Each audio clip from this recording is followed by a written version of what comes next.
بینەرانی بەڕێز و خۆشەویست ئەم کاتە و هەموو کاتێکتان باش من حمە ڕەفیقم لە بەرنامەی میوان بە دیدارتان شاد دەبم. خۆشەویستان بۆم بەرنمەیە بە گرنگمانزانی قسە لەسەر بارودۆخی ئێستای ناوچەکە بکەین، بە تایبەتیش با مانجگرتنی بەرژەوەندیەکانی هەردوو وڵات لەلایەن ئەمریکا و ئێرانەوە ناوچەکە بەرەو چۆ دەگەیەنێت. هەروەها لە دوای هێرشەکانی سەر ئۆردن دۆخی ناوچەکە بەکوێ دەگات، ململانیەکانی نێوان ئەمریکا ئێران بەرەی مقاومە بەکوێ دەگات و دۆخی عێراق و هەرێمی کوردستان چی لێدێت. بە دیوێکی ترا جەنگی ئیسرائیل حەماس کاریگەری بەسەر دۆخی عێراقەوە چییە، بە تایبەتی ئەوەی کە پەیوەندی بە دۆزی ڕەوای کوردەوە هەیە. ئەبینین ئێستا منتیقەکە ئەکوڵێ لە هەڵقوڵاندایە، لەلایەک بەرەی مقاومە لەلایەک ئەمریکا ئێران یەکتری بە ئامانجەگرن و وەگەبیندرێ کوردیش پرشکی ئاواگری بەرکەوتووە. بۆ قسەکردن لەسەر ئەم تەور و بابەتانە بە پێویستمان زانی میوانداری زۆر بەڕێز کارۆ خۆشناو سەرۆکی ئەنیستۆتی تۆژینەوەی ئەمریکی کوردی بکەین. کاکارۆ قەم کاتت باش. هەم کاتێک باش کاکە. سەرەتا لەوە دەست پێ بکەین، ئێستا منتیقەکە لە هەڵقوڵانێکی قوڵایە. ئەبینین ئەمریکا ئێران بەرەی مقاومە جەنگی حەماس و ئیسرائیل ئەگاتە تروک بەوەی کە گەیشتوتەوە ئاستەی لە وڵاتانی ترەوە یەکتری بە ئامانجەگرن. دوا ڕووداویش دواپەرەسەندنیش ئەوەیە کە ئەمریکای بەتەواتی تووڕە کردووە مەسەلەی بە ئامانجگرتنی پێگەکانێتی لە وڵاتی ئۆردن. ئەم بارودۆخە چیمان پێڵێ؟ بەڵێ،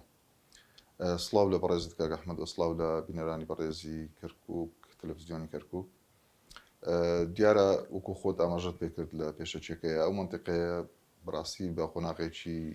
بۆرچەرخانێکی چارە نووسازات هەیەپەڕێ. لە دوای 7 ئۆکتۆبرەوە ناکۆچیەکان زیاتر تەقیونەتەوە و پێم وایە ڕووداوەکانی 7 ئۆکتۆبر کاتێک کە زوتنەوەی حەماس هێرشێکی لە ناکاوی کردە سەر ئیسرائیل و ئەمە شۆکێک بوو بۆ هەم ئیسرائیلیەکان بۆ وڵاتانی تریش، بۆ دەستگا هەواڵگریەکانی ئیسرائیل و هێزی سەربازی و من پێم وایە ئەم هێرشەی حەماس هاوشێوەی هێرشەکانی 11 سێپتەمبەری ئەمریکایە بۆ ئەم ناوچەیە و دیارە لە دوای ئەوەیەکەوە حەماس توانی ئیسرائیل غافڵگیر بکە و ئەم قوربانیە زۆرە لە مەدەنیەکان کەوتەوە لە هەردوو لایە و پەرچەکردداری ئیسرائیلیش خۆتەزانی تاوەکو ئێستا بۆتە ڕۆژەف لە ناو کەناڵی میدیاکان کە نزیکەی گەیشتە 27,000 قوربانی لە ناو غەزە، جگەلەوەی کە حەماسیش لە پەلوپۆخراوە و پێم وایە ئەم هێرشەی حەماس گیانی خستەوە بەر ئەم بەرەی کە ناوی لە خۆی ناوە بەرەی مقاومە و هێزەکانی تریش لە عێراق، لە سووریا، هەتا حوسیەکان لە یەمەن ئەمانە بەم هێرشەی حەماسە گەرموگوڕ بوونەوە، یعنی ئەمانیش چالاکیان زیاد کردووە وەکو بڵێ حیزبوڵڵای لوبنانی. بەڵێ حیزبوڵڵای لوبنانی ئەمانە پێم وایە بەشێکیان وەکو دەڵێ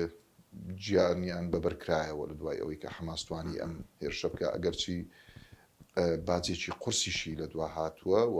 پێم وایە ئەم باجە تەنها حەماسیش ناگرێتەوە، جگەلەوەی کە ئیسرائیل ئامانجی سەرەکی ئەوەیە کە بە تەواوی حەماس لە غەزەیە لە ڕێگوڕیشە دەربێنێ و لە پەلوپۆیان بخاوە جارێکی تر ئەم ناوچەی کە پێی دەڵێن غەزە ناکەوێتە ژێر ڕفێکی حەماس بە هیچ شێوەیەک و پێم وایە لە دوای تەواوبوونی ئەم قۆناغی تریش دەست پێەکە هەم ئیسرائیل هەم ئەمریکا و ئەم هێزانی بەرەی مقاومەکەنە ئامانج اینجا لە عێراق بێ، لە سووریا بێ، حیزبوڵڵای لوبنانی بێ، حوسیەکان بێ لە یەمەن و بەوادرەکانیشی دەرکەوتون کە بۆ تەزانی ئێستا لە حوسیەکانی شەدرێ و هاوپەیمانی دروست بۆ لە نێوان بەریتانیا و ئەمریکا و هەندێک وڵات کە وڵاتی عەرەبیشی تایە کەندا و بۆ نمونە وەکو بەحرێن کە ئەندامە لەو هاوپەیمانێتیە و ڕێڕەوی ئاوی دەریای سووری دەتوانین بڵێن ئیفلیچ کردووە حوسیەکان، بۆیە یعنی تا ڕادەیەک ئەم بڵێن ناوچەیە بە تەواوی ئەکوڵێ و خۆت باست کرد کە پرشتی ئەمە ئەگرە دوور نییە بەر ئێمەش بکەوێ کە ئێمە بەشێکین لەم ناوچەیە و پێگەیەکی جیۆپۆلیتیکی گرنگمان هەیە لە لە ڕۆژهڵاتی ناوەڕاست و عراقیش خۆی کۆمەڵێک هێزی هەیە ئەگەر چی بە گوێرەی هەندێک یاسا و ڕێسا لە پەرلەمانی عراقا ئەم هێزانی حەشدی شعبی کە بۆ بەمەرامی لە نێوبردنی داعشا دروست بوون خراونەتە چوارچێوەی منزومەی دیفاعی عراقی بەڵام لە ڕاستیدا سەرۆکوەزیرانی عراق کە فەرماندەی گشتی هێزە چەکدارەکانە هێشتا نەیتوانیوە کۆنتترۆلی ئەم هێزانە بکە و لە قاڵبیان بدا و بیان ینی بتوانێت کۆنتترۆلیان بکە بەڵکو ئەم هێزانە بەشێکیان لە چوارچەوەی بەرەی مقاومەیە هێرشەکەن سەر بەرژۆندەکانی ئەمریکا هێرشەکەن سەر کوردستان و هەرێمی کوردستان و هەولێری پایتەخت و کۆرمۆر و ئەمە وا دەکا کە بمانەوە نەمانەوێت ئەم ناوچەیە ئێستا بەرەو قۆناغێکە چێکە پێم وایە قۆناغی تەقینەوەی بەسی حەشدی شعبیت کرد لەم دووسێ ڕۆژەیە نووسراوێک گڵاو بۆ نازانی نانی نووسراوەکە بنەماکەی بنەمایەکی دروستە یان فەیکە باسی ئەواکە کە سەرۆکی دەستەی حەشی شعبی داوە لە هێزەکانیانەکە لە باکوور و ڕۆژئاوای عێراق بکشێنەوە و هەروەها چالاکەکانیان ڕابگرن ئەمە تا چەند ڕاستە؟ بەڵێ ئەمە دوای هاتنی ئیسماعیل قاعانی هات کە سەردانێکی ڕۆژی سێشەمەی ڕابردوو سەردانیی چەند کاتژمێری بۆ بەغدا کرد و لەگەڵ سەرۆکوەزیرانی عێراقا بەگوێرەی سەرچاوەکان لەگەڵ محەممەد شیع سوودانیە دانیشتووە جگەلەوەش لەگەڵ سەرکردەکانی بەرەی مقاومە و هەندێک سەرکردەی گڕوپەکانی حەشدی شعبی لە ناو دووکەوانە وەلایی دانیشتووە بەوەیکەوە خۆیان بە دوور بگرن لەم ماوەیە لە هێرشکردنە سەر بنکە و ناوەندە دیبلۆماسیەکانی ئەمریکا چونکە دوای هێرشەکەی ئەوەی کە ئەمریکا حیزب وڵای عراقی بڵێن تۆمەتبار کرد بۆی کە هێرشی کردوتە سەر بنکەیە کە ناوی تاوەر 22 لە ناوخاچی ئوردن کە سێ سەرباز و سێ کوژراوی لێکەوتەوە جگە لە نزیکی 35 برینداریش ینی قوربانیەکان شۆکە بۆ ئەمریکا هەر کاتێک کاگ ئەحمەد ئەمریکا بخوێن لە سەربازەکانی بڕژێ و سەربازەکانی بکوژرێن پەرچەکردداری ئەمریکا زۆر تند و زۆر کەمەشکێنە بێ بۆیە بەڕاستی نەک هەر تەنها ئەم گروپانی کە تایبی حیزب الله کە خۆت ئاماژە پێکرد ڕاگەیراویان بڵاو کردوتەوە کە ئەوان هێرشەکانیان ڕدەگرن و لە زۆربەی بارگاکانیش کشاونەتەوە بەڵکو ئێران خۆشی ڕێگەی قەتەرەوە پەیامی بۆ ئەمریکا نردووە کە ئەوان حتا نوێنەری ئێران لە نەتەوەی گرتوەکانی شاگوتی ئێمە بە هیچ شێوەیەک کۆنتترۆلی ئەم هێزانەی کرد ناویان لە خۆیان ناوبەرەی مقاومەن ناکەین و ئەوان فەرمان لە ئێمە وەرناگرن ئەوان سربەخۆ ئیشەکەن و سربەخۆ چالاکی ئەنجامەدەن بۆیە بەڕاستی ترسێکی زۆر هەیە هەم لە بەرەی مقاومە لە کەتایبی حیزب الله گرۆپەکانی تر و هەم لە خودی ئێرانیش لە پەرچەکردداری ئەمریکا ترسێکی زۆر لە ڕەتفعلی ئەمریکا هەیە کە ئایا ڕیاکشنی ئەمریکا چۆنە بێ و ئەگەریش هەیە کە ئەم کاردانەوانەی ئەمریکا بۆ هێرشەکەی سەر بنکەی سەربازی ئەمریکی لە ئوردن بە زنجیرە بێ ینی زنجیرەیەک بڵین پەرچەکرددار بێ کە ئەمریکا بەرنامی بۆ داڕشتووە و فەرمان لە فەرماندەی گشتی هێزە چەکدارەکانی ئەمریکا کە جۆ بایدن و سەرۆکی ئەمریکایە دراوە بە لوید ئوستن کە وەزیری بەرگری ئەمریکایە و ئەم فەرمانە لە ئانوساتایە کە بەڵێ ئەجا دینە سەرەوە ببوورێت بە وردی دینە سەرەوە کە زۆرێک پێیان وا بوو هەر ئەو ڕۆژە ئەمریکا تۆڵی خۆی کاتەوە پەرچەکرددارێ بێت ئەمێ بزانم یعنی لە گفتوگۆکانی نێوان سەرۆکوەزیرانی عێراق و گروپەکانی سەر بە حەشدی شعبی و قائنی چی وتراوە باسی چی کراوە ینی تەنها خۆ بە دوورگرتن لەم ماوەیە لە چالاشیەکانیان یان شتی تر هەیە لە پشتی پەردەوە کە تا ئێستا نەزانراوە بەڵێ دیارە ئیسماعیل قاعانی شوێنگرەوەی قاسم سولەیمانیە بێگومان و خۆتەزانی قاسم سولەیمانی و ئەبمەدی مهندس لە هێرشێکی درۆنی ئەمریکا لە سێیەکی 2020 لە فڕۆکەخانەی بەغداکرانە ئامانج و ئەو کاتە شۆکێکی گەورە بوو بۆ ئێران و بڵین ئیسماعیل قاعانی کە ئێستا شوێنگرەوەی قاسم سولەیمانیە زۆر ترسی هەیە لەوەی کە بەشێک لە سەرکردەکانی هەم گروپی مقاومە و هەم خودی ئێرانیش بکرێنە ئامانج چونکە لە دووڕەوە کراونەتە ئامانج لە ڕووی ئابووری ئەم سەرکردانە خراونەتە لیستی تیرۆر و بڵین لیستی ڕەشەوە بابلوقەی ئابووریان لەسەردانراوە لەسەر گروپەکان و سەرکردەکانیش دووەم لە ڕووی سەربازیشەوە ئەگەر هەیە بکرێنە ئامانج و ئەمریکا سڵ ناکاتەوە چونکە سەربازی کوژراوە وەکو باسمان کرد ئەمریکا سەربازی بکوژرێ ڕوبەڕووی فشارێکی ناوخۆیی زۆرە بێتەوە بەتایبەت ئیدارەی بایدن کە بە لاواز دەرەکەوێت ئیدارەی دیموکراتەکان و بایدن کە ئێستا لە کۆشتی سپین و ڕوبەڕووی هەڵبژاردنێکی چارەنووسازە بنەوە لە مانجی 11 ئەم ساڵە لە 5 11 2024 هەڵبژاردننی سەرۆکایەتی ئەمریکا و هەڵبژاردننی کۆنگرێس ئەکرێت بۆیە دیموکراتەکان ئێستا ڕوبەڕووی فشارێکی شقام و شارعی ئەمریکی بوونەتەوە ئەگەر پەرچەکردارێکی وان نەبێت لە ئاستی تەموحاتی شقامی ئەمریکی نەبێت لە خۆیان نەترسن شقامی ئەمریکی متمانیان پێ نکاتەوە دووبارە بە بایدن و ئیدارەی دیموکراتەکان بۆیە ئیسماعیل ترسی هەیە کە پەرچەکرداری ئەمریکا زۆر قرس بێ بۆیە لەگەڵ سەرکردەکانی بەرەی مقاومەیە کۆبۆتەوە گوتوویەتی کە ئێران بە هیچ شێوەیەک ڕازی نییە ئێوە تەسعید بکەن و هێرشی زیاتر بکەن چونکە بەرژەوەندەکانی ئێران لەم ناوچەیە ئێستا لە ژێر ڕەحمی ئەمریکادایە و ئەمریکا بەڕاستی بەرنامەشی داڕشتووە و ترسێکی زۆری شەیە کە بەشێکی زۆری ئەم سەرکردانە بە زنجیرە بکرێن ئاماچ بەڵێ اینجا قسە لەسەر ئەو بەرنمەیەکەین بەرنمەکە بەرنمەیەکی ڕاگوزەرە بێ یا بەرنمەیەکی تۆکمەی بە شێوەیەکە کە مەشکێنە بەرامبەر بە نارەکانی خۆی کە ئەمریکا ئەنجامێدا بەڕای ئێوە ینی تەنها وەڵامدانەوەیە بۆ کبکردنەوەی دەنگی شەقی با بڵێنەوەی کە پێ شەقامی ئەمریکی یان نەخێر ئەمجارە وەڵامدانەوەکە وەڵامدانەوەیکی جدی و کە مەشکێنە بێ بڵێ پێم وایە وەڵامدانەوەکە دەبێت لە ئاستی شەقامی ئەمریکیدا بێ دەبێت ئەمریکا تۆڵی ئەم سێ سەربازە بکاتەوە بەڵام ئەمریکا لەگەڵ ئەوە نییە کە بەرەی شەڕ فراوان بێ ئەمریکا لەگەڵ ئەوە نییە کە بەرەیەکی تری شەڕ بکرێتەوە و وەکو جاران دەبێت ئێمە لەوەش حاڵی بین کاک ئەحمەد کە ئێستا میکانیزمی شەڕکردن جیاوازە لە جاران ئەوە نییە دوو وڵات دوو هێز بەرامبەر بە یەک شەڕکردن ئێستا میکانیزمی شەڕ تەکنیکی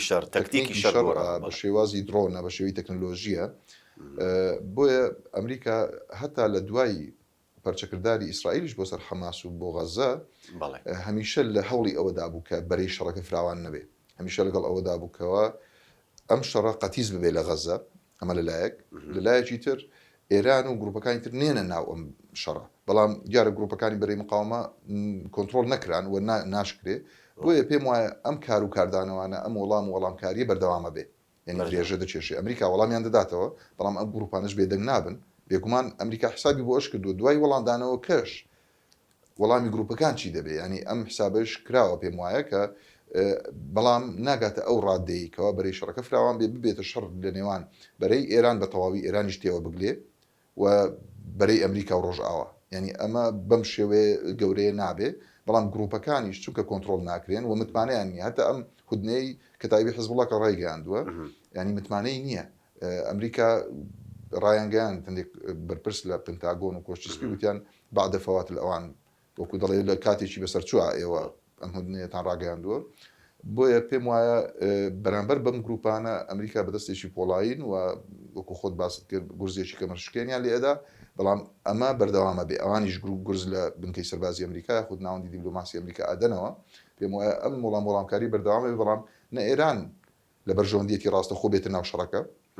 نە ئەمریکاش لە بەرژەوەندیەتی بەرەیەکی تڕی شەڕ بکات و چکە هەڵبژاردننی لە پێشە بۆیە پێم وایە ینی ئێرانیش لە خەمی ئەوە نییە قوربانی لە نێوان گروپەکانی تر لە حەماس بکەوێتەوە لە گروپەکانی حەجی شعبی لە عێراق و لە سووریا و حزب الله و حتا حوسیەکانیش لە ئێمن چیان بەسەردێ کێشەنی ئەوانە ئێران زۆر لە خەمی ئەوەدانە گرنگ خۆی سەلامەت بێ گرنگ ئەو شەڕە نەبێ کە ئێران و ئەمریکا بە تەواوی بکەونە شەڕەوە و ڕوبەڕوو یەکتر ببنەوە چونکە لەم کاتەدا هەم ئێران زەرێکی زۆر زۆرەکە و هەمیش ئەمریکاش بەڕاستی بەرژەوەندەکانی لێرە زۆرن و بنکەی سەربازی و بنکەی دیبلۆماسی لە وڵاتانی کەندا و لە عێراق لەم ناوچەیە زۆرن بۆیە ئەمریکاش تووشی زەرەرە بێ بۆیە پێم وایە لەم چوارچێوەیە لەم قۆناغەدا لەم چوارچێوەیە کار و کاردانەوە وەڵامکاری لە نێوان گروپەکانی حەزی شعبی و ئەمریکایە بەردەوامە بێ و ئەمە ینی وا دەکا کە ئەمریکا بەردەوام بێ لە خۆ ئامادەکردن بۆ وەڵامدانەوەی ئەم گروپانە بڵێ ینی با و پرسیارش بکەین ینی ئێمە وەکو هاوڵاتیشی کوردی عێراقی یان وەکو ئەوەی کە پەرۆش و دەربەست بۆ سیادەی عێراق و هەرێمی کوردستان ئێران و ئەمریکا نزیکەی 45 ساڵە لە ململانێ لە 79 تا ئێستا ڕاست یعنی پرسیارەکە ئەوەیە بۆچی ینی ئەو دوو وڵاتە دژبەرەی یەک بۆچی عێراق و هەرێمی کوردستانیان کردووەتە یەکلاکردنەوەی ململانەکانی خۆیان ینی بۆ لێرە ئەیانەوێ لە عێراق ئەیانەوێ ململانەکانی خۆیان ساغەوەکەن چۆن بەم پلانجیێڕیان بەر بەم ئاڵۆزی و شێوەی کە ئەوان دایانەوێت لە عێراقا دروست بێ بژیرەوە چی بکرێ بۆ ئەوەی عێراق نەبێتە بەشێک لەو ململانەیە. بڵێ بەداخەوە عێراق بۆتە بەشێک لە ململانەیە و ئەمەش بە هۆکاری ئەوەی کاک ئەحمەد کە بەداخەوە نیشانەیەکی پرسیاری گەورە لە سەروەری عێراق هەیە، یعنی عێراق نەیتوانێت سەروەری و سیادەی خۆی بپارێزێ و ئەم سیادەیە شکێنراوە لەلایەن وڵاتانی ئەم ناوچەیە و هەندێک جار لەلایەن خودی ئەمریکاشەوە سەروەری عێراق شکێنراوە. بنمونە ئێران ینی تورکیا بەردەوام سەروەری عێراق و هەرێمی کوردستان ئەشکێنن و هەندێک جار ئەمریکاش بەبێ پرسی عێراق مەسەلەن ترەمپ لە کریسمسی 2019 و 20 بەبێ پرسی سەرکردایەتی سیاسی عێراق هاتە عین الەسەد و دواتر ڕۆیشتەوە اینجا عێراق پەیزانی کە هاتووە. مەبەستم سەروەری عێراق یەکێکە لەو خاڵانەی کەوە وای کردووە عێراق ببێتە گۆڕەپانی یەکلاکردنەوەی ململانەیە یاخود ئەو شەڕی کە پێی دەڵێن حرب بالوەکالە، یعنی حربی شەڕی پرۆکسیەکان. ینی ئەمریکا لێرە تەواجودی هەیە بە شێوەیەکی یاسایی و بەڕێکەوتنامەی چوارچێوەی استراتیژی لەگەڵ عێراقا هەیە و ئەم گروپانش کە لێرە هەن کە لە ئەسڵا بە فتوایەکی عەلی سیستانی دروست بوون گروپیەکانی حەشدی شەعبی بەشێکیان بۆ ڕوبەڕووبوونەوەی داعش، بەڵام دواتر ئەم گروپانە بەڕاستی وەکو بڵێ فراوان بوون و ئامانجەکانیشیان گۆڕانکاری بەسەرهات. بەڵێ اینجا ئەم گروپانە ئێستا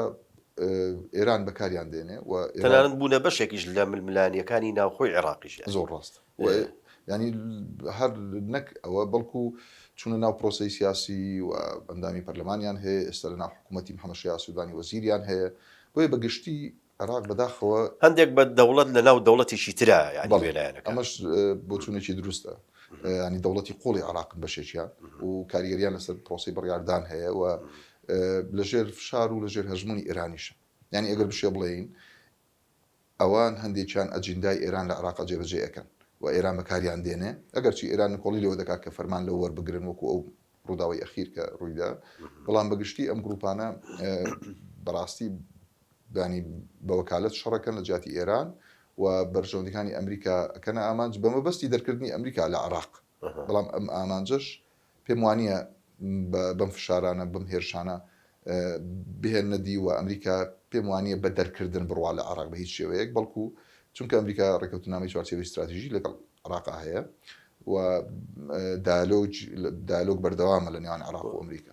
بڵێ لە دوای کشانەوەیان لە 2011 دواتر لەسەر ڕاستپەردە و داواکاری حکوومەتی عێراق ئەمریکیەکان گەڕانەوە عێراق زۆر ڕاست کە داعش دەرکەوت. ئێستاش ئەو ڕەنگە پێی وابێ کە ئەم ئیزندانێکی ناکامڵ بێ یا جۆرێک لە جۆرەکان ئەمری واقعیا دیفاکتۆییان پیان وابێ بەسەرە جێبەجێ ئەکرێ و دەرەکرێن لە کاتێکە ئەوان بە داواکاری هاتوونە نەک زۆر ڕاست بە زۆر هات بێتن. قسە لەسەر مانەوەی هێزەکانی ئەمریکاکەین، قسە لەسەر ئەگەری کشانەوەی هێزەکانی ئەمریکاکەین، قسە لەسەر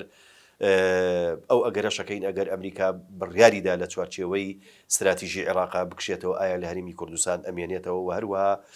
قسە لەسەر ئەواکەین چی بکرێ کورد چی بکا بۆ ئەوەی لانی کەم ناوچەیەکی دژەفڕین بۆ خۆی دروستکاوی کە لە بڕیاری 1688 ئەگەر هەڵە نەبم ئەنجومەنی ئاسایی شتێکی وا جارێکی تر ئەم بەندە زیینو کاتەوە یا ئەکتیڤی کاتەوە بۆ ئەوەی ناوچەکەی نەبێتە با بڵێن هەڵفڕینی درۆنەکانی تورکیا و ئێران و ناوچەیەکی سەقامگیری هەبێ ئەگەر ئەمە بکرێ ڕۆژئاوای کوردستانیش بکرێتەوە هەر زۆر باشتر. هەموو ئەمانە گفتوگۆ دەکەین بەڵام ناوبڕێک وەرەگرین و دواتر دەین وڵاتە.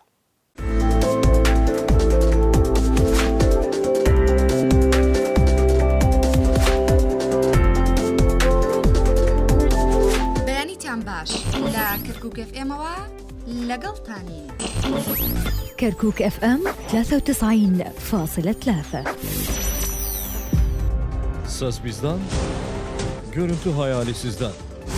Kerkük FM.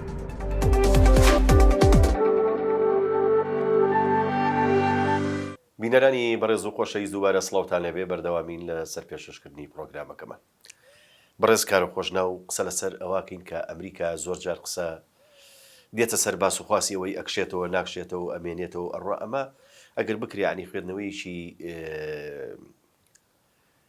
استراتیژی خوێندنەوەیکی ئەکادمی بۆ مانەوەی هێزەکانی ئەمریکا یاخود دەرچوونیان لە عێراق بکەین. بەڵێ دیارە خۆت ئاماژت پێکرد کە ئەمریکا لە چوارچێوەی بانگوازی عێراق لە 2014 گەڕاوە بە شێوەیەکی سەربازی و دواتر دوای کوژرانی قاسم سولەیمانی و عومەتی مهندس دەنگێک بەرز بووی ئەو کاتە لە ناو پەرلەمانی بەغدا بەتایبەت ماڵی شیعە بەبێ بەشداری کورد و سوننا بڕیارێکیان دەرکرد کە دەبێ هێزەکانی ئەمریکا بچنە دەرەوە وەکو ڕیاکشن و بڕکاردانەوەی کوژرانی قاسم سولەیمانی و عومەتی مهندس ئەو کاتە ئەمریکا هەستی کرد لە ڕووی یاساییەوە مانەوەی کەوتۆتە ژێر پرسیارەوە بۆیە دووبارە پێداچوونە بە ڕێکەوتنامەی چوارچێوەی استراتیژی کرا و ڕێکەوتنامەکە لە سەردەمی مستەفا کازمیە دووبارە نوێ کرایەوە و ئەمەی ڕۆڵی هێزەکانیان لە هێزی شەرکەرەوە گۆڕابوو هێزی ڕاوێژکار و ڕاهێنەر و لە چوارچێوەی ئەمەدا ئەمریکا و هاوپەیمانانیشی مانەوە بۆچی بۆ دژایەتیکردنی داعش بۆ ئەوی کە داعش لە ڕێگوڕیشە دەربێنن جارێکی تر داعش نەتوانێت وەکو جاران ئاکتیو بێتەوە چونکە لێرە و لەوێ هەندێک خانەی نووسیان ماوە خۆتەزانی شەڕی پارتیزانی لە هەندێک ناوچەی ناکۆچی لەسەر کوردستانیەکانی ناکۆچی لەسەر هەند داعش و هەندێک جار ینی هێرشەکەن بۆ سەر چەند ڕۆژێک لەمەوبەر لە ناو سنتەری کەرکووکە چالاکییان کرد. بەڵێ اینجا ئەمە بەڕاستی مانەوەی سەرەکی هێزەکانی ئەمریکا و پەیمانان بۆ یەکەوە دژاتی داعش بکەن ئەمە لە لایەکی تر عێراق خۆی پێویستی بە مانەوەی هێزەکانی ئەمریکا و پەیمانانە لەبەرچی چونکە عێراق نەژێرخانی سیاسی ئەوەندە تۆکمەیە نەژێرخانی ئەمنی و سەربازی ئەوەندە تۆکمەیە نەژێرخانی ئابووریشی ئەوەندە تۆکمە نەسیادەکەشی جێگیرە کە بتوانێت بچوونە دەرەوەی ئەمریکا هاوپەیمانان سەرپێی خۆی بوەستێ ینی دڵنیاین کە ئەگەر بێت و ئەمریکا و هاوپەیمانان وەکو هاوشێوەی سینناریۆیەکی ئەفغانستان لە عێراقا نەمێنن ئەو کاتە عێراق بەرەو تونێلێکی تاریک دەچێت ئەو کاتە عێراق بەرەو ئەگەری شەڕی ناوخۆی شیعە هەیە ئەگەری شەڕی ناوخۆی شیعە هەیە بەڵام کە ئەوە ئازانی بۆ جەخل لە دەرچوونی هێزەکانی ئەمریکا هاوپەیمانانە کاتە حکوومەتی عێراق شارێکی لەسەر حکوومەتەکە یان ئەوە خواستی حکوومەت خۆیەتی پێم وایە کاک ئەحمەدجان محەممەد شیعە سوودانی و عەقڵمەندانی شیعە عەقڵمەندانی ماڵی شیعە دەزانن کەوە بە کشانەوەی ئەمریکا لە عێراق عێراق لە پەلوپۆ دەکەوێت و خۆت ئەگەر هەر لە بواری ئابوووریە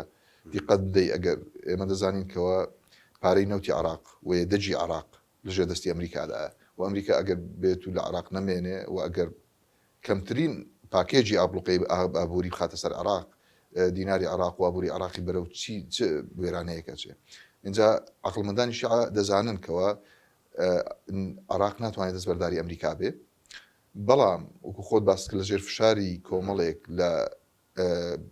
گروپی ڕادیکاڵ و توندڕەوی شیعەدان کە ئەم گروپانە ئەمانیش بە دەستی دەرەچی یاخود لەژێر فشاری ئەجیندای دەرەچیەوە داوا دەکەن کە ئەمریکا لە عێراقا بکشێتەوە یاخود دەربکرێ بەمانای بەڵام بۆ ئەمریکا زۆر قورسە و ناژبێ و ناشیکەن پێم وانێ ئیدارەی بایدن چونکە لە بەردەم هەڵبژاردنیشە ینی بە هیچ شێوەیەک بە دەرکردن لە عێراقا ناڕوا بەڵام لە چوارچێوەی دایالۆگی استراتیژی ئەگەر بێت و عێراق بتوانێت سەرپێی خۆی بوەستێ پێویستی بە هێزەکانی ئەمریکا و پەیمانان نەمێنێ بە دڵنیاییەوە ئەم هێزی کە ماوەشن کە 2500 سەربازی ئەمریکیە ئەمانش ڕاوێژ و ڕاهێنانەکەن خۆت ئاماژەت پێکرد ئەمانیش دەکشێنەوە ینی بە دایالۆگ و بەڕێکەوتن دەکشێتەوە ئەمریکا لە عێراق دەکشێتەوە ئاساییە و هەتا ڕۆژی قیامەتیش ئەمریکا لە عێراق و لە هەرێمی کوردستانە نامێنن دەبێت ئێمە ئەوە بزانین بەڵام کەی لەبەرژەوەندی عێراق و هەرێمی کوردستان بوو ئەو کاتە بۆ ئێمەش باشە بۆ ئەمریکاش باشە بکشێنەوە بەڵام ئێستا لە حاڵی حازرە کە ناوچەکە گەرمە و هەمیشە ینی پێکدادان هەیە لە نێوان ئەم هێزە نەیارانەدا بە دڵنیاییەوە ینی کشانەوەی ئەمریکا لە عێراق و هاوپەیمانان لە عێراق ئەوە عێراق وەکو باسمان کرد بەرەو تونێڵی تاریک دەبەن یەک دوو دەبێت ئێمە لە بەرچاوێک کە ئەمریکا بکشێتەوە خۆ وڵاتانی تر نامێنەوە ینی وڵاتانی تریش هەموو باڵێزخانە و قوسڵخانەکانی خۆیان دەکشێنەوە چونکە ئەوان بەهۆی ئەمریکاوە لە عێراق ماوە ینی خۆت بێنە بەرچاوی خۆت کە لە کابۆلە لە پایتەختی ئەفغانستان کە ئەمریکا کشاوە هیچ وڵاتێکی تر ینی لەوێ نەمایەوە دوای ئەمریکا اینجا ئەگەر عێراق ئەو کاتە چونکە دەبێتە گۆڕەپانی شەڕ لەوانێ شەڕی ناوخۆی لێ بکەوێتەوە لەوانێ شەڕ لەگەڵ بڵین گرۆپەکان لە نێوان خۆیاندا لەگەڵ پێکاتەی مەزهەبیەکان لە نێوان خۆیاندا شەڕ ڕووبدا و عێراق بەرەو داهاتوێکی نادیارە چێ بەڵام ئەمریکا کە ئەم ڕاستیە بزانێ چۆن دوای ئەو هەموو قوربانیە دوای ئەو هەموو تێچۆ دارایی کە کردوێتی لە 2023 تا ئێستا چۆن وا بە ئاسانی دەستبەرداری عێراق بێ لە کاتێکە جەناب دەزانی ینی لە دوای جەنگی جیهانی دووەم و ئەمریکا با بڵین پێگەی ئەسکەریە بوونی وەکو هێزێکی سەربازی لە یابان ماوەتەوە لە دوای جەنگی جیهانی دووەم لە کۆریای باشوور ماوەتەوە لە ئەڵمانیا لە زۆربەی ئەو وڵاتانی کە وڵاتە ئەوروپیەکان و وڵاتانی تر ماوەتەوە تا ئێستا ینی پێگەی ئەسکەری ئەمریکایە بوونی ئەمریکا لەو ناوچانە ماونەتەوە ینی مەسەرم بۆچی لە عێراق نەمێنێتەوە لە کاتێکە ئەزانی ئەم بارودۆخە دووبارە دروستە بێتەوە ڕەنگە سیستەمێک دروست بێتەوە نیزامێک دروست بێتەوە زۆر خراپتر بێ لەوەی کە سەدام دەرحەق بە گەلی عێراق و دەرو دراوسەکان و وڵاتانی تر ئەنجامیدا ئەمریکا چۆن ینی پرسیارەکە ئەوەیە ئەمریکا ئەو هەموو هەڕەشەو مەترسیە بزانێت لە دوای کشانەوەی کە ڕوئەدا چۆن جێی دێڵێ بەڵێ کاک ئەحمەد تۆ شتێکی باشت بیرخستنەوە پرسیارێکی زۆر جوانە لە جێگای خۆیەتی ئەمریکا لەسەر ئاسی جیهان هەر کاتێک چوو بێتە وڵاتێک ئەگەر بە شێوەی سەربازیش کشا بێتەوە بە شێوەکانی ترگەڕاوەتەوە یان لە ڕێی دیبلۆماسی لە ڕێی کۆمپانیا ئابوووریەکانی ینی ئەمریکا پێم وانە بە هیچ شێوەیەک لە داهاتوێکی نزیکە عێراق جێبێڵێ چونکە لە پێناوی عێراق ئەمریکا قوربانی داوە خوێنی ڕشتووە 5,000 سەربازی لە عێراق کوژراوە 3 تریلیۆن دلاری لە عێراق سەرف کردووە بەڵێ بۆی عێراق ببێتە نمونەیەکی جوانی دیموکراسی بۆ ئەم ناوچەیە و هەم وڵاتێک بێ وڵاتێکی فیدرالی دیموکراسی مافی مرۆڤ مافی پێکاتەکان لە عێراق پارێزراو بێ و نمونەیەک بێ لە ڕۆژهەڵاتی ناوەڕاست بۆەوەی وڵاتانی تریش سەیری بکەن هەرچەندێ بە دەستور وایە بەڵام اینجا لەم دەستورەش ئەمریکا ڕۆڵێکی گرنگی هەبوو لە نووسینی دەستوری عێراق بۆیە ئەنی دیارە کاریگەری عەقڵی ئەمریکی بەسەر داڕشتنەوەی دەستوری عێراقیە دیارە زۆر ڕاست اینجا ئەم ئەمریکایە کە ئەم قوربانیەی دابێ ئاسان نییە بەڕاستی دەستبەرداری عێراق بێ لە عێراق بکشێتەوە بە داوای چەند گروپێکی کە حکوومەتی عێراقیش بە لە یاسا دەرچوو ناوی هێناون و ئەمریکاش بە لە یاسا دەرچوو ناوی هێناون کە ئەمانە وەکو مرتەزەقە هەندێک وای دەڵێن یاخود گروپی بڵین لە یاسا دەرچوو کە هەوڵە دەن فشار بکەنە سەر ئەمریکا ئەمریکا پێم وانە ئەمە ینی لە ئەجیندایە هەبێ لەم ماوەیە لە داهاتوویەکی نزیکە بکشێتەوە بەڵام دەبێت ئەوەشمان لە بەرچاوی هەتا ڕۆژی قیامەت ئەمریکا نامێنێتەوە لە عێراق ینی ئەمریکا وەکو بەهێز ڕەنگە لە ڕێی سێکتەری تر بمێنێتەوە لە ڕێی دیبلۆماسیەوە بمێنێتەوە لە ڕێی اقتصادیەوە بوریەوە بەڵێ بمێنێتەوە بەڵام وەکو هێز ڕەنگە ئەمریکا ڕۆژێک ڕۆژان بکشێتەوە ئەگەرچی ئەو عێراقا بەڕاستی تاوەکو ئێستا ئەو عێراقا نییە کە ئەمریکا خەونی پێوە دەبینی ئەمریکا هات بۆ ئەوی عێراق بێتە نمونەیەکی جوان و بەڵام لەگەڵ ئەوەشە ینی پێم وایە ئەم ڕێکەوتن نامە استراتیژیکە لە نێوان عێراق و ئەمریکایە هەیە چوارچێوەیەکی داڕشتووە بۆی لە چوار بوارە هاوکاری ئەمریکا هاوکاری عێراق بێ لە بواری سیاسی بۆی لە ناوەندی دەوڵەتەکاندا عێراق وەکو وڵاتێکی خاوەن سەروەری مامەڵەی لەگەڵ بکرێ و لە بواری ئابووری وزە بۆی بتوانێت عێراق ئیستیسمار بکە لە ژێرخانی ئابووری خۆیە بۆی ژێرخانی ئابووری خۆی دروست کاتەوە بتوانێت بێتە خاوەنی بڵین اقتصادێکی بەهێز وەکو وڵاتانی کەنداو و دەستبەرداری غازی ئێران و بڵین ئاتیماتکردن بێ لەسەر عێراق و لەسەر ئێران و تورکیا و لە ڕووی سەربازی و ئەمنیشەوە بتوانێت دیفاع لە خۆی بکە بۆی سبینێ گروپێکی ڕادیکالی وەکو داعش دروست بێتەوە تونڕەوی وەکو داعش یاخود گروپەکانی تر قائیدە ئەوانی تر بتوانێت دیفاع لە خۆی بکە ینی هەر کاتێک ئەمریکا بڵین گەیشتە ئەو قەناعەتی کە ئەمریکا دەتوانێت لەم چوار بوارەیە لە بواری کەلتوری و یەکبان لاەنشەمبیریشەوە عێراق ببێتە ئەو وڵاتە ئەو کاتە ئەم ڕێکەوتنامەیە پێم وایە بۆ ئەوە کراوە بۆی ڕۆژێک لە ڕۆژان عێراق بگاتە ئەو لیڤڵە ئەو ئاستە و ئەمریکا بە تەواوی بکشێتەوە لە عێراق ینی ئەمریکا هەتای نامێنێتەوە لە عێراق بەڵام دەبێت کاتێک بکشێتەوە دڵنیا بێت لەوەی کە بەیانی گروپێکی تری تیرۆریستی هاوشێوەی داعش دروست نابێتەوە کە بەیانی مەترسی هەبێت لەسەر ئاسایشی نیشتیمانی ئەمریکا یعنی دەبێت دڵنیا بێ شتێکی وا دروست نابێتەوە کە مەترسی بخاتە سەر ئەمریکا وڵاتانی ڕۆژ ئاواش بەڵێ زۆر باشە مەسەلەن تا هێزەکانی ئەمریکا تا ئەم لەحزەی ئێمە گفتوگۆکەین بوونیان هەیە و لە عێراقان و لە هەرێمی کوردستانە بوونیان هەیە بۆچی ئەمە ینی کورد وەکو دەرفەتێک نایبینێ داوا بکە ینی لە ڕێگەی یوئێنەوە لە ڕێگەی یونامیەوە مەسەلەن کە نوێنەرایەتی یوئێنەکە لە عێراق داوای ئەوە بکە کە لانی کەم ئەوەی کە پێوترێن ناوچەی دژەفڕین ئەوەی کە لە 91 ئەکتیف بوو دووبارە داوای ئەکتیفکردنەوەی ئەو بڕیارە بکە و جارێکی تر هەرێمی کوردستان نەبێتە ینی گۆڕەپانی ململانی وڵاتانی ئیقلیمی و نێودەوڵەتی بەوەی کە ئێستا ئیبینین بەردەوام ئاسمانی هەرێمی کوردستان لە ڕێگەی فڕۆکەی بێفڕۆکەوان لە ڕێگەی درۆنەوە هەم سیادەکەی پێشێ دەکرێەوە هەمەکرێ بە ئامانج. بەڵێ پێم وایە کە لەسەر ئاستی دام و دەستگاکان هەرێمی کوردستان خۆشبەختانە توانیویەتی مامەڵەیەکی تەندروست لەگەڵ ئەمریکا و لەگەڵ ئێران و لەگەڵ وڵاتانی یار و نێارکە لەم ناوچەیە لەسەر ئاستی دام و دەستگا بڵین حکومیەکان هەم کۆنسوڵخانەی ئەمریکا لە هەولێرا هەیە هەم دوو کۆنسوڵخانەی کۆماری ئیسلامی ئێران لە هەولێر و سلێمانیا هەیە و هەرێمی کوردستان هەوڵی دا و هاوسەنجی ڕابگرێ و باڵانس ڕابگرێ لە پەیوەندیەکانی لەگەڵ ئەم وڵاتانە و چونکە ئێران لەلایەک هاوسەیەکی هەمیشەییە و ئێمە مێژوویەک بڵین لەگەڵ کۆماری ئیسلامی ئێرانە و ینی لەگەڵ ئەمریکاشە بێگومان ئەمریکا ڕۆڵێکی یەکلاکەرەوەی هەبووە لە دەرکردنی بڕیاری 688 یانجومی ئاسایش لە ساڵی 91 بۆی هەرێمی کوردستان بە خاک و خەڵک و ئاسمانیەوە پارێزرا بێ لەو کاتە لە ژێر فشاری ڕژێمی سەدام و ڕژێمی بەعس و دواتر بڵین ینی ئەمریکا گەورەترین کۆنسوڵخانە لە هەولێری پایتەختە ئاکاتەوە کە نزیکەی 1 ملیار دۆلاری تێچێ و جگەلەوەی کە ئێستا کۆنسوڵخانە هەیە بەڵام بینای کۆنسوڵخانە ئەمەکەی تەواو دەبێت ڕەنگە لە کۆتایی ئەم ساڵە 2024 تەواو بێ اینجا هەوڵی هەرێمی کوردستان هەوڵی داوە سەرکردایەتی سیاسی کوردستان هەوڵیان داوەکەوە لەسەر ئاسی دام و دەستگا فەرمیەکان هاوسەنجی ڕابگرن لە نێوان پەیوەندیەکان لەگەڵ ئەمریکا و لەگەڵ کۆماری ئیسلامی ئێران بەو مانایی کە هەرێمی کوردستان نەبووەتە بەشێک لە بەرەی شەڕ بەشێک لە ململانی نەچۆتە پاڵ ئێران یاخود ئەمریکا بەڵکو هەوڵی داوە هاوسەنجی لە نێوان ئەمانە ڕابگرێ و ئەوەی جنابیش دەفەرمی کە هەرێمی کوردستان دەبێ ینی داوا بکە بۆی پارێزراو بێ بۆی هەم سیادەکەی پارێزراو بێ سەروەریەکەی پارێزراو بێ هەم خەڵک و خاکەکە و ئاسمانەکەشی پارێزراو بێ داوای بڵین داوا لە ئەمریکا و